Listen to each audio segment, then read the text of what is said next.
What is up, fuckers? Welcome to another Wild Wednesday, bringing to you conversations around intimacy, the word fuck, and you living in a body you trust. This month is focused on life force, and there is an incredible video and podcast interview that is this video today, where Kevin, part of the Mystic Misfits, interviewed me for a beautiful conversation where we dropped into the life and the force, life representing the feminine, force representing the masculine, and how to navigate both of these energetic qualities within our bodies, and how by doing that does this support us to be in an energetic alignment with the planet, to know what's above us, what's below us, what's in front of us, what's behind us, what's to the left of us, to the right of us, and understanding ourselves with all relations in all directions with the elements, fire, water, earth, and air. So enjoy. It's a little bit long, it's 45 minutes, but you can handle it. There's incredible doses of wisdom and nuggets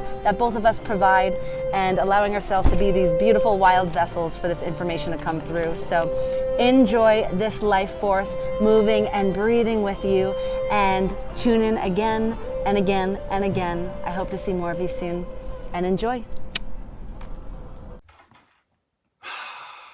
Aloha, family.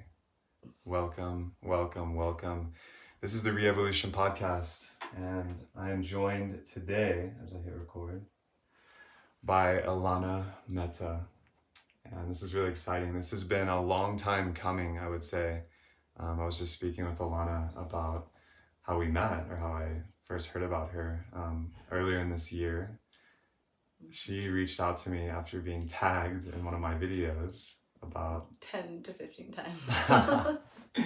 Yeah, about, the changing masculine paradigm. And she was inviting me to her event, Wild Vessel, which I was super interested in and honored that you had reached out about that. But unfortunately, I was going to Costa Rica to meet a lot of the tribe we're actually here with now. So another amazing experience. Right. Yeah. And trusting that the full circle would happen and that we would come back into connection, into alignment. And so this is really exciting for me. Mm-hmm. So yeah. Thank you, Kevin. Same. Yeah. So how you feeling right now? Like, what's just most present or alive for you? I feel just so here and available for the love that's gonna get to be shared between you and I, and to share with everybody who's listening. Beautiful, beautiful. Yeah, this is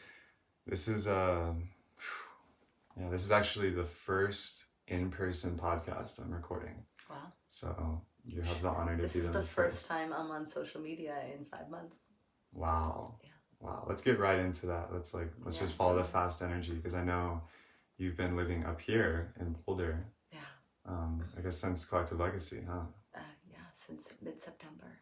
Wow. I went into a cabin in the woods up Sunshine Canyon, and I thought that I'd be there for a month, and it turns out that there's a bigger plan, so I'm going to be there until the end of February. Wow. Yeah. Wow. Mm-hmm. That's so powerful, like the power of nature and solitude. Just pull me in. Yeah. Stay. So I know you've been really active on social media in the past, and I was following you before you reached out, because I used to be near Venice and that kind of tribe, and your name came up a lot about 2 years ago. But yeah, what the 5 months offline? Talk about that. I went through, and still am, it's a never-ending process, right? Of just shifting. And Wild Vessel, it was immersive experiences designed to empower the feminine in all genders, knowing that to empower the feminine is actually about restoring the balance with the masculine and feminine dynamics. And after producing unbelievable sold-out events with 200 women and 50 men, and just giving it everything that I had, after our event in February, I started to feel, it's like, if I don't let this all stop right now, I feel like she's going to eat me alive. Wow. And I also birthed her. She came in through an orgasm in February of 2017. And then I pitched it to the women's circles that I was hosting on a weekly basis for over a year. And the women were like, let's do this. So it was a passion project for all of us. And we'd have, sometimes 50 women in the living room, where we're just like, let's create this experience. And we just built so much energy. I just felt like the orgasm came to the community. It was like vroom, vroom. Whoa. And it really was this, like 9 months later, we had our first event. Whoa. So this whole birthing cycle. So it really was this, for everyone, a passion project. For me, it was like a child. And I just saw that it wasn't fully sustainable in the way that I was holding it compared to everything else. I was like, this all gets to happen, but the woman that I am holding this is going to be different. And I'm not her right now, but I get to be her, because I get to be in my highest integrity, to trust myself, unwavering, even if I don't fully know something around like investing, entrepreneurial endeavors. And you know, I am an entrepreneur, but there's always so much to learn, especially when people are hungry to implement their ideas into a vision, right? And then that vision and translating it into physical form. There's so many people that have their ideas, and I was so influenced because I was just like, I need help, right? And with that, I just started letting everything go. And I actually will share that right after the event in March. I went to Bali for a women's retreat, and I literally fell to the knees in front of my sisters because I could see that I was not operating from my highest integrity and authenticity. And it was like, oh, so painful. Humbling. And it was one of those things where I felt almost like spiritually judged by them, because I was like, I'm holding a lot. Fucking see that and support me, you know? Sorry that I'm like, my prayers and rituals aren't aligned. I'm like holding shit for us to like amplify. And, you know, like I could have gone that direction, but truly, like my sisters were holding me accountable and high because they know who I am. And they're like, we know who you get to be. And in reflection, a month, like coming back, that whole month, everything just started to shift. I moved out of living with my partner at the time that I was with for 2.5 years. I moved out. I thought I was like, I just need my own space. 2 weeks later, that relationship ended. I decided to completely stop Wild Vessel, like chop the head off. I was like, for both of us to live, this has to die. And that full cycle. So trusting all of that. And Wild Vessel is coming back at Esalen in May. Is our first. Oh, beautiful. So there's a rebirthing happening. There's already a rebirth, like she's there. And what else? Yeah, stopped Wild Vessel, stopped Meta Method, and then I actually even moved out of LA. And you had been there for what, 2-3 years? 2.5 years. 2.5, wow. Exactly. And then I also stopped posting on social media. I went to Europe for a friend's wedding. I thought I'd only be there for a week. Ended up staying all summer. Cracked my head open in Ibiza, and that was the last post that I did. So there's so many people like, are you okay? Like, you ended your relationship, you cracked your head open, and now you're not posting? I'm concerned. Wow. And it's so sweet, and I love it. And it's just like to kind of really feel like I'm giving myself the gift to actually deepen into the shadow now. Knowing how much of my true depth and happiness comes from that place. And this topic around the feminine, like for me to not go there all the way, to not fully embody my wild vessel, to not tap into the elements the way that I know my truth is. And that's what the Meta Method is the dance of the elements. And I feel like I've been operating deep, deep codes from a superficial place. And when I say superficial, I don't mean even so much, sure, it can be egotistical, fine, whatever. But I feel it's just almost, there's been so much noise around me that I actually haven't gotten to bite and sink my teeth into the true essence of who I know I am until this moment in my life. Wow. Okay. Thank you. Like I can feel the power of like this like full circle you're expressing, and you know, I can relate a lot from the masculine side from this year in particular. The radical business uncouplings, like massive deepening of the work, especially in our community. And, you know, I want to extract the theme here. I think it's really powerful. We get downloads of a mission that's big, right? Which is Wild Vessel for you, Meta Method, all the stuff you're doing. Now a book. And the book is the next one, okay. So we get the mission orders from Spirit, whatever you want to call it. And then we create that. But when we create that, right, especially when it gets as much momentum as I know your work was getting, it starts like feeding back and creating you. You've created a mirror and a vortex of energy that to truly live out, you cannot be untransformed by it. And it sounds like yours has come into the spiral of Titans, and it demanded integrity. It demanded sounds like a slowing down, a reintegration, a reconsolidation. Because I know as an entrepreneur as well, once we get into all the things, we want to do all this stuff, and there's events and there's online stuff, and it can kind of spiral really quickly. And what are we listening to? How do we tune our listening to actually be receptive to the things that are really guiding us in translating that vision? Because there's also so much noise around that may look similar to it, that may have the similar jargon and the shiny spiritual materialistic properties. But yeah, totally. It's so important to, I think, when we are not actually operating from alignment anymore, and we can feel ourselves almost leading it rather than it leading us. Right.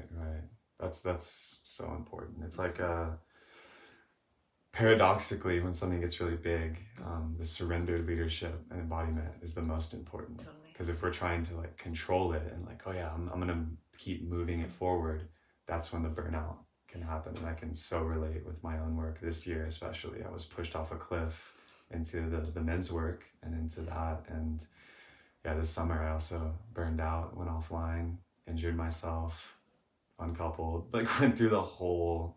Yeah, what side of your body? The burning left side, my left foot. Yeah. So it's like, I can so resonate with what you're saying. And, you know, I want to peel back some layers here, because the title of this over on Facebook is The Wild Feminine. And this is very synchronistic, because just the other day I was speaking to a brother, Mark Usher, about the wild masculine and the difference between, he drew a really beautiful parallel that I want to hear your take on, between the wild and the savage masculine. And I imagine there's a similar... John talks about that. Right.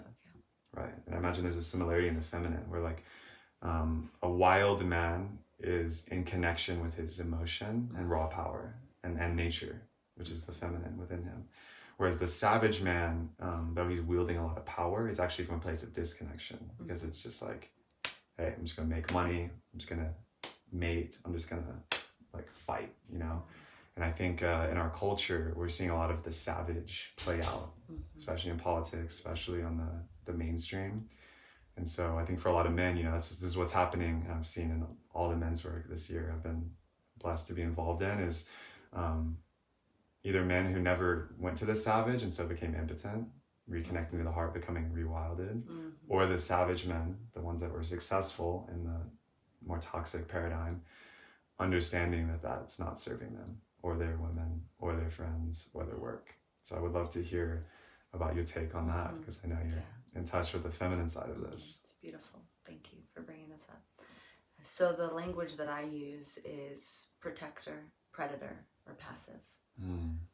And it's not about any of them being right or wrong, but it's being in a place of operating from choice. Do I have the emotional intelligence, the primal intelligence, the cognitive force to actually drive myself to own and fully embody being a protector? Do I know what that is? Where I'm not protecting myself, but I'm so... there's a chapter in a book called Selfish versus Self-Centered. Selfish is where my energy is ish, kind of inward and outward, where self-centered is I'm actually centered, so my energy can face out. Yes. And that's the protector of like where I'm, right, protector versus rescuer, savior. So I would say savage, rescuer, savior, like that is kind of in the same triangle. Right. Where the protector, I feel, is taking responsibility of protecting oneself, but from not a place of fear, but ownership and responsibility, to then be able to focus out on the sisters and the brothers, and also being a protector of the planet. Yes. And so that code actually, and that to me is the wild, like the wild masculine and feminine, or like the protector code. It's also the protector and the nurturer, and playing with those two, where it's like, and in between that is life and death, like on like that spectrum of being able to hold those true codes. Wow. So I mean, when I hear protector, I've been working a lot with like transmuting the soldier energy in men, or the warrior energy, to the guardian. Yeah.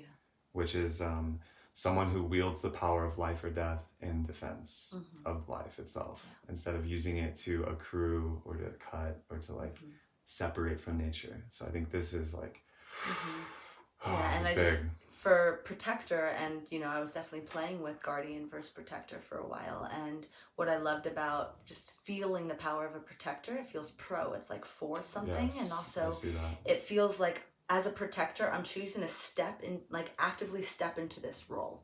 And I also then feel like there's more of an anthem almost as us being protectors. We also have like Chichescott with the Earth Guardians, and those homies are amazing. And I love that. It's like, it's this pulse, and I feel like the codes around what it means to be a protector and actually take the ownership and responsibility to be stewards of this planet is essential for all of us to actually commit to something greater, and to see and understand as a framework of like, this is what a protector is, this is what it means, and almost like reclaim that word for ourselves. And you know, we have jargon, so why don't we use our jargon to our favor and really cultivate a language that we can all live by, and then hold each other high and accountable of like, are you showing up as a protector or not? One example I want to say is one of my dear friends, love him, and he wasn't acting as a protector in the community, and he was not invited to the first Wild Vessel. And I said, like, this is the community based on standards that we've just created of an experience where there's no one person that you can point a finger at. We're literally a collective holding values, shared values that we know you hold too, that you're not in integrity with. So your way of experiencing Wild Vessel is by not coming. And we'd love you to work on yourself however you want, do whatever you want, no attachments to what you decide to do. But we'd love to have you. And he came to the next event. Wow, beautiful. It's beautiful. You got invited up or called up. Call forward. Yes. Wow. And that's the thing, right? Not calling each other out, but calling each other forward. So we get to move the energy. Yes. I love all the threads you're tying in here. One is the creation of a new language. Whatever the new paradigm, new emergence that we're in, very much. It is about language. For me, language is a front line. Oh yeah. So instead of calling up, it's calling in, or calling up instead of calling out, calling forward. I love that too. And I think what you're speaking to is very powerful. Like, and this is something I'm going to carry forward from this conversation, is the being proactive, protecting. Whereas a guardian, I see it maybe holding or guarding, and that is actually a very powerful meme. Totally. Maybe that's the protector nurture kind of quality. Yes, I think so. And something else I wanted to go in on here. I mean, there's so many places we could go, but I really think this one's important, and that is what's happening right now between the masculine and feminine, especially because with men and women I've worked with and talked to, there's a lot of confusion in the collective, because women, I know you've been involved with this for a while, have been gathering in more and more women's circles, red tents, goddess collectives, like the upsurgence of that is getting really strong. And, you know, then we have Me Too, and we have the media and the political stuff that's erupted in the past 16 months. And I would just love your take, having been early on, you know, over 2 years ago, already gathering, like you're saying, like 50 women at a time, and going in on these issues. You know, what do you see happening right now in the collective? And, you know, I know you've been in your process, but as you jump back into the work and you re-embody, the work is always here. It's always there. I'm meaning more like the public, totally. Like, you know, you as a facilitator. What's your take on the current like state of affairs?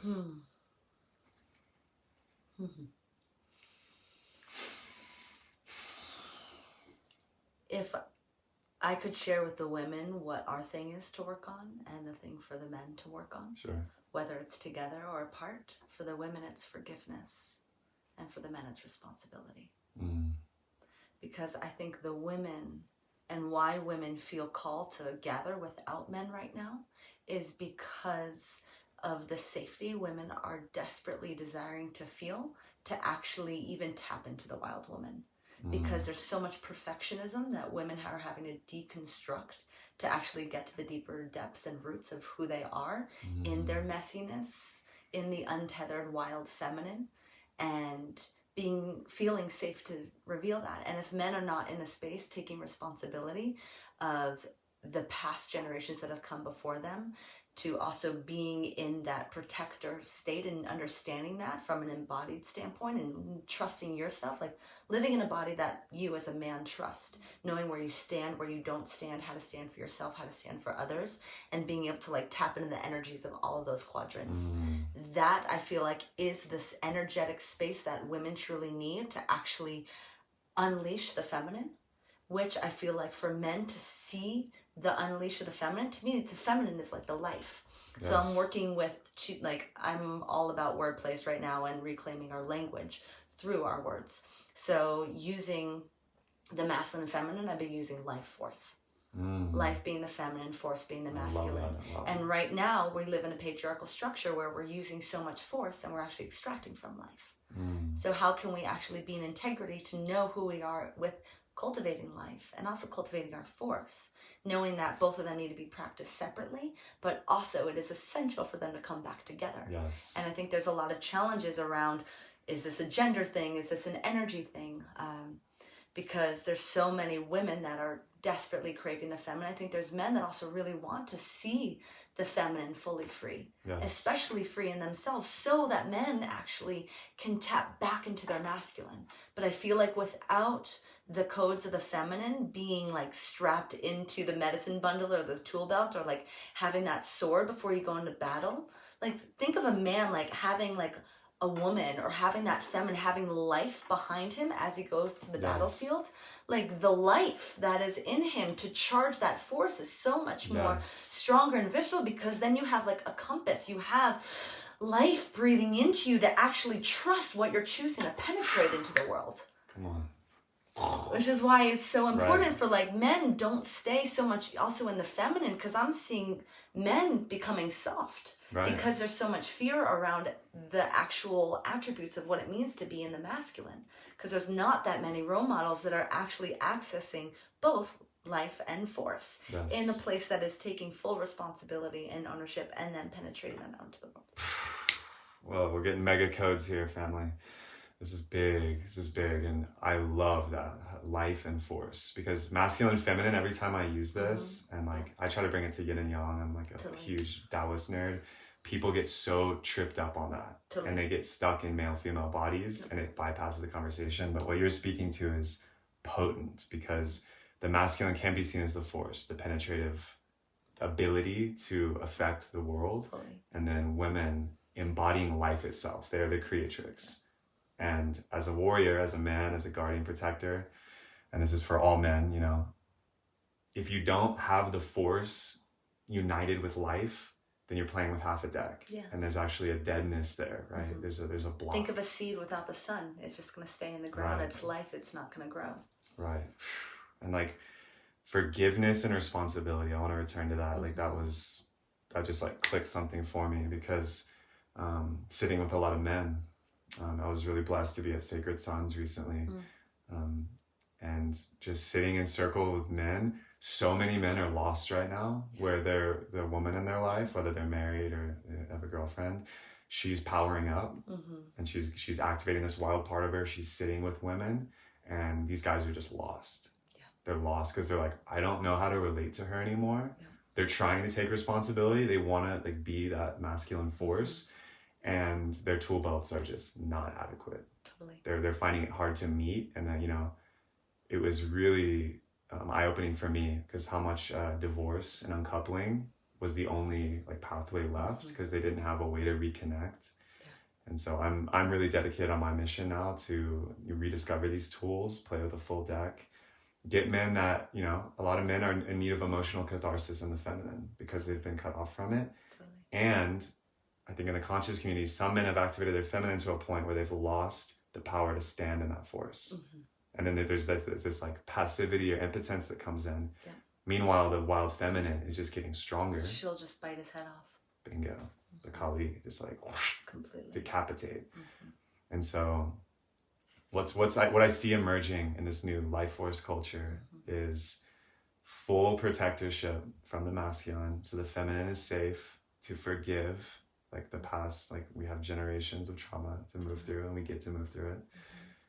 And we get to create like a new economy, a new dating structure. I'd even say, and also like reclaiming our codes around the predator, like to trust like that part of ourselves, like also especially as men to trust.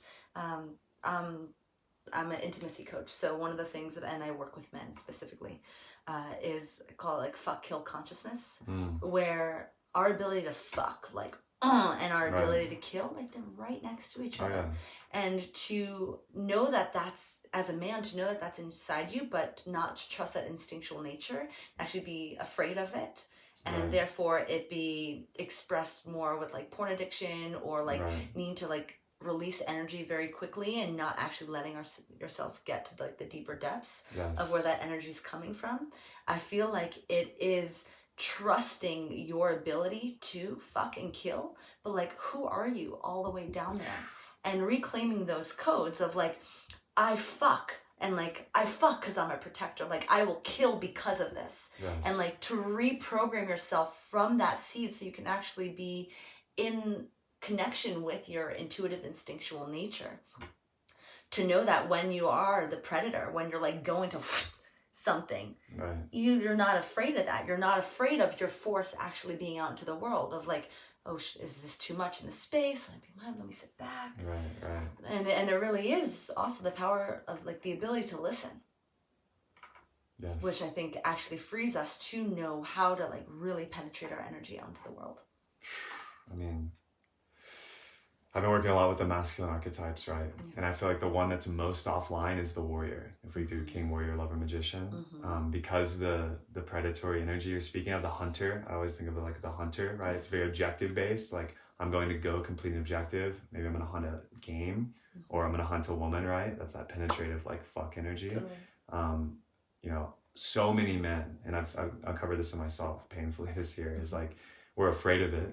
We've been afraid of it because the examples of it out in the world are hyper unrealistic, and like there's like where the hyper masculinity, the pornography plays in here, the militaristic, like I talk about it as the soldier, which is kind of like the disconnected hunter who's more like a machine, and it's not taking like the soul out, right? And there's no life there. There's just pure force that is metallic and cold, and it's not serving life. And so part of my mission, and I'm really blessed to be in this stream, is to reclaim that and help us reclaim more of that hunter predator, like the predator. It is a predator, you know. And I love big cats. I always like channel my lion tiger, because that's a loving energy, but it's also very sharp. It's very direct, and the degree to which men can reclaim and reharness that, not only are they going to be more potent in business, in life, in community structures, but women are very attracted to that. And this is, you know, I love like the intimacy polarity dance is like I've been heavily in that this year. And a lot of men are not understanding why their women are leaving them, or why they're not in intimacy, because these women are starved for that grounded predator energy, right? Yeah, fully. This is all what my book is about, by the way. And it's the working title. Oh, the title and everything is there, and I'm not sharing it. Fair enough. I'm not sharing it yet. But it is about the way in which we're penetrating our energy onto the world in a sexual context, to also reclaim to our sexual energy and that life force that is coming all the way from our root, pulling up, and then gets vibrated out into the world. And if we are operating our sexual channel from our shame, from our guilt of unworthiness, not being good enough, not deserving, all of that, and that is even in there in the subtle way, like we can feel it. It is clear, whether we think that people can see it, feel it, or not. Like once we're starting to tap into our senses and our sensuality, and it's a lot of women are really going down that path, and men too, but it's like to enhance our senses and be receptive to these things, it is so important that we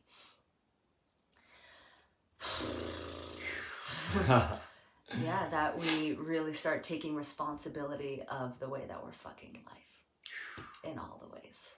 All the ways, yes. Yes. This is fight, fuck, or freeze. It's in our DNA, and it comes from that primal, ancestral, like animalistic side. And this is really important, and I want to tie this in here. It's coming up for me with technology. Technology is beautiful. It allows a lot of awakening, a lot of spreading of beautiful codes through silicon and screens. And there's a way where it disembodies the fight, fuck, or freeze, where it's a mental concept only. And I think this is really fresh for you, having been in a social media hiatus, being in nature. Sounds like being in a creative zone. You know, what is your take on right relationship with the digital? To include the body, right? The tech is force, and it's also energy shooting up. Like our tech is going all the way up to building satellites in the sky. It's like, what is the tech that we're using going down? Because the tech that we're using down is pulling and extracting resources. So the way that we're fucking down is not so much in the way that we're actually giving our life force in a way that is self-serving us and the planet. Right. So how are we using our fuck going up and going down? And right now we're not giving a lot of fuck going down, and let's also associate that to, right, we got the sky and the earth, but what about our bodies? Because we're shooting it up to our minds, but how much are we actually shooting down into our bodies? And this is also the thing where I've been unlocking codes around primal intelligence, that it's actually forgotten intelligence, because there's multiple intelligences, 9 right now. It's like rhythmic, spatial, interpersonal, intrapersonal, mathematic, rhythmic, emotional, right, cognitive. Like there's all these different intelligences. And I feel like the primal intelligence, our instinctual nature, who are we under pressure? Are we in fuck, freeze, or flight, like you mentioned? Right. And I think for us to be able to, like I said before, to live in a body that we trust, of who am I under pressure? Who am I if shit hits the fan? And to know that primal intelligence and have those codes, whether I train that part of me like through martial arts, through dance, through some sort of kinesthetic connection to my body or to the planet, like they are very similarly one of the same. Yes. And we are a technology. We're the greatest technology that the earth has ever created. We have brains that are the most advanced brains of the earth's intelligence. She is evolving, and we are her greatest creation, in the sense of our brain is the senses. She holds the senses: fire, water, earth, and air. That is our senses that connect to our brain. We don't just see, it stores information into our brain. Right. And like, if you think about the technology that is right here, to also not, as we expand, to forget the other life force that doesn't necessarily have the senses and the brains that we do, where it's almost overpowering and creating a superiority in comparison to all other life forms. Right. And so I feel like to use our technology to start going down and recognizing the other voices that are here, the energies that are seen and unseen, that is the most important thing that I believe that we can do with the technology that is stored right between our ears. Wow, you're transmitting some mega codes right now, and I'm so grateful for you. This is huge. Like there's something you're speaking to that's really deep. It's like directionality, and it's super meta. It's like, because you're right, like a lot of the tech is an upward force, right? In the body, it's like put everything in the prefrontal cortex. I'm speaking just in generalities. It's putting all the waves, right? Electromagnetic radiation, it's all up and out. You know, we have 5G towers getting installed in the US right now, in Europe. And it's the carbon. The carbon's all going up because of combustion engines and technology. And so, you know, you hear a lot about this, like putting the carbon back in the soil. We have to renew the soil, the planet, just if we want to. 6 inches, right, the first layer of soil, and we could solve so much of the carbon. I know. We want our children to eat the most healthy food. But do we actually? Do our ideas or like good intentions actually meet our actions? Right. And this is something that I think a lot of people struggle with, of like also going back to the men with like the warriors. What are you a fucking warrior for? Right. What are you a stand for? The intentionality of knowing your purpose, knowing your mission, and doing the work to actually know that, and then to actually live as an embodied example of that, are 2 totally different things. Yes. So intentionality, to me, if it's not action, it's a good idea. Right. You know, but once intention is into action, then we actually start to produce the results we want in the world. And I think a lot of people are terrified for some reason. I have my theories to actually create the world that we want to see. So we have like, am I doing something around like making sure that those 6 inches of soil are in the ground? In some ways, yes, absolutely. And I love that, like, even here when I know that I'm doing so much, the excitement of knowing I get to do more. Right. Not that like, oh, I should be. No, I get to. And I'm on that path because I'm committed to it. And my intentionality is deeply seated there. And to be able to sit back in that intention and let myself lean into how that's unfolding, into being in my discernment and also surrendering to how it's all moving. It's like, I know I'm doing that. It's like, are we all really clear on making sure that maybe we're not like lifting the dirt, but we are truly sharing the same actualization? Yes. And this is combining life with force. Exactly. The surrender with discernment. Who are we being, and then what are we doing with who we're being to get the results that we want to have? And are we attached to a specific result? This is a big code I've been receiving in Boulder recently is this is a huge everything's speeding up. Yeah. Okay, you can feel you can call it time dilation or time compression. Yeah. Because time is this this field we're in, right, as human beings, and we perceive it, and it seems to be one of the primary elements of being, right? You're speaking to the earth elements, but we also have like the akasha, ether, space, time. Well, so the meta method is the dance of the elements. So Right. dance fire, water, earth, and air, to be in the center, which is the meta, which is the time and space. Yes. To be in a place of center, of choice, to know when to activate my fire, water, earth, and air. Meta also stands for an acronym as mastering, evolution, technique, and awareness. So everyone finding their own technique to cultivate their own self-mastery and watching your awareness of your evolution expand from sitting in that place. Yes, yes. I mean, regenerating the earth by standing in being and holding an intention, as we spoke earlier in your journey, and I can relate in mine as well, of once we're putting that intention into action with a whole heart as a predatory fucking existence, fighting for something that we actually believe we should stand for, right? Not just fighting, not just being in war, and then letting that shape us, because that's where the surrender comes in. Once we're walking the earth with this force you're talking about that's connected to life, a process starts that's older than us, right? And that's the older intelligence. And so, hearing your journey early on to bring this full circle, that process can shape us in ways we didn't even know. Oh, yeah. And that's where the body comes in. That's where this downward energy, I think that could be maybe the most golden thread we touched on here, is the downward energy is the one that's out of balance. Yeah, and that's going the up environment. and down and in. That's the environment, it's sexuality. And it's the feminine. Yes, and it's the feminine. And it's the feminine. It's about her. It is about the way in which we're connecting to her. We could go so deep into it, but I can't wait to share this book with you and everyone that's tuning in here, because it is all about the way in which we're penetrating our energy going down. And one thing I will say, because the book, the title, the fuck is in the title, by the way. Perfect. So I've been seeing fuck as an equation. Fuck equals life multiplied by force. Right? So I said this earlier, if we're fucking with force, then we're just extracting from life. And if we're fucking with just so much life and not any much force, we're not really getting anywhere in the world. There's not much momentum.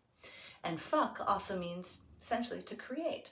So we're a bunch of fuckers, a bunch of creators. Bunch of motherfuckers. Bunch of motherfuckers, right? But how are we motherfucking her? Right. Are we doing it with intentionality? Are we doing it as protectors? Are we actually fucking her and giving to her without any attachment? Because she's giving to us with nothing needed in return. Right. But can we do that the same way when we go down? Or how is our energy fucking her going down? Yes. Because right now it's extracting. Right. And it's pulling. And there's a lot of shame when we go down there back to our mother. And so to be a bunch of fuckers means that we'd be a bunch of creators. And to be creators of our life would be a terrifying thing. Because that means we'd have to take responsibility. Full responsibility. Of everything that's happening in and everything that's happening out. And with that, it's also if I choose to take responsibility of my life, I'm taking responsibility of life. And the framework of taking responsibility of life is also that by choosing that, I'm also choosing death. And we don't have a clear relationship with death. Therefore, I think a lot of people are afraid to actually live because of the fear factor around our relationship to death. Yes. Wow. Whoa. Okay. Next level shit. We have birth doulas. We're the death doulas. Why do we hide from death in the West? I mean, this is a whole nother thread. A whole other thread. That's why I don't even want to go into like the no, motherfuckers you're thing. touching it's like on the like whole thing. you're touching on mega topics here, and like, yeah, if you're afraid to die, you're afraid to live. That's just like equal and opposite exchange, right? And if you're afraid to fuck, you're also afraid to live. That's what's funny, because it's like if you're afraid to die, it's like you don't want to create out of fear of the consequences. Yeah. And then it's the opposite. That's right, the fuck kill consciousness. It is that. Right. It's the life and death here. Wow. There's just some mega polarities emerging in this conversation. It's all polarity. So like the word plays, I'll like share some of the chapter pieces with you. Is, you know, I said the one like selfish versus self-centered, protector versus predator, feminine not feminism, sensuality versus sexuality, and playing with these a gentleman versus a gentleman.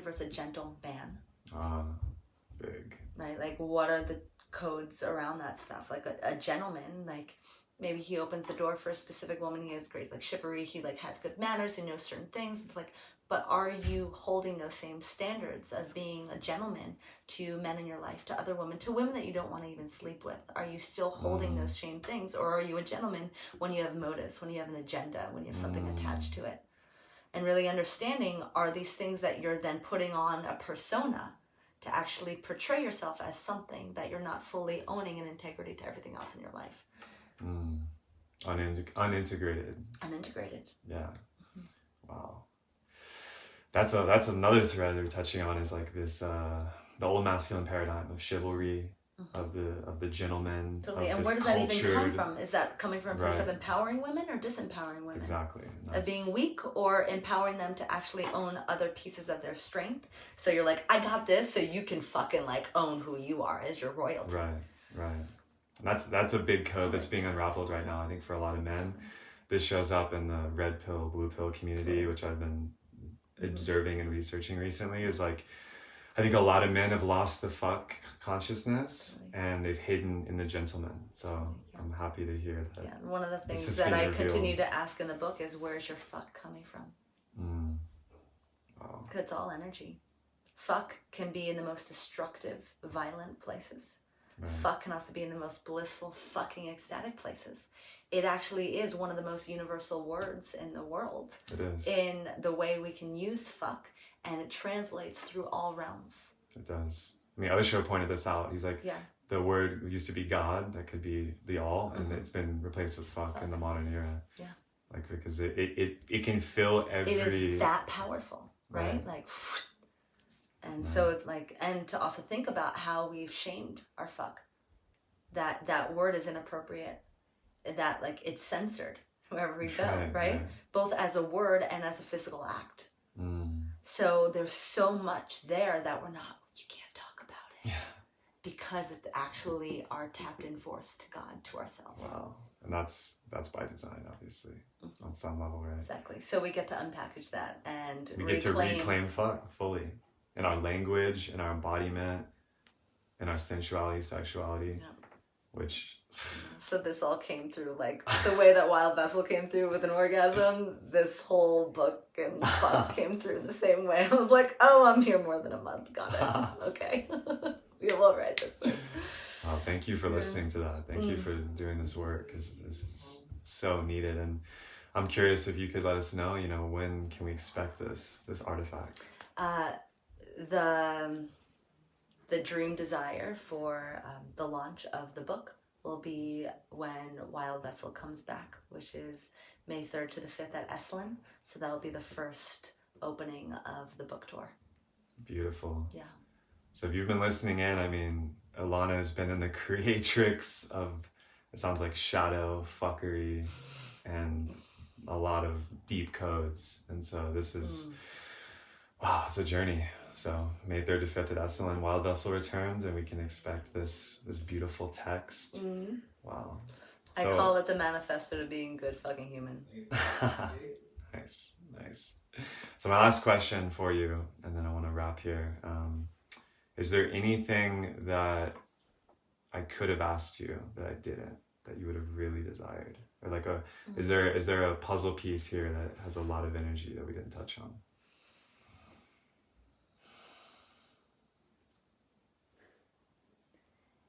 I truly came in with zero expectations. I feel like as long as we're talking about the fuck and we're getting deep into the root around these topics, which I feel like we did. I mean, there's only so much we can do in a certain amount of time, as well as also translating you and I having a conversation for the first time, pretty much. Yeah. And then also being able to share this with other people. I feel so complete and full and grateful that we, as above, so below it.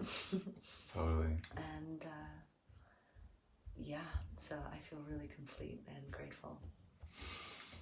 Yeah. What about you? Yeah, I guess as I mentioned at the start, this does feel like the first real conversation we've had, and you know, I wanted to speak to you at a collective legacy, but I was in a very raw processing state, so I guess it wasn't meant to happen then. And I'm seeing now like why I was drawn to your work without really even understanding why. It's like we're touching into different areas of the same field and territory, and I just feel super grateful it's happening this way. And I like meeting a woman like you who's on this level of archetypal understanding and just like fuck yes. It gives me even more hope and intends my fire as a man to like hold my codes stronger, because I'm like, Elana's out there fucking the world and helping others fuck it better. And so I'm like, yeah, I gotta be a motherfucker. The good kind. The good kind of motherfucker. Fuck yeah, Kevin. Thank you. Thank you, Elana. Thank you so much. Yeah. Ciao. Thank you everyone for tuning in. Yeah. If y'all vibed on this, if you're feeling it, Elana's tagged here. You saw it here first, coming out of social media retirement. Tag a woman in this video or a man, and share it out to your tribe if you're feeling it. Yeah. We love you, family. And if you are curious about the book, you can check out my website, elanameta.com, or just go to my Facebook here, send me a little message, and we'll make sure that gets sent to you when it comes out. It's exciting, y'all. Until next time, stay peaceful. Keep your fuck, fight, and flight right.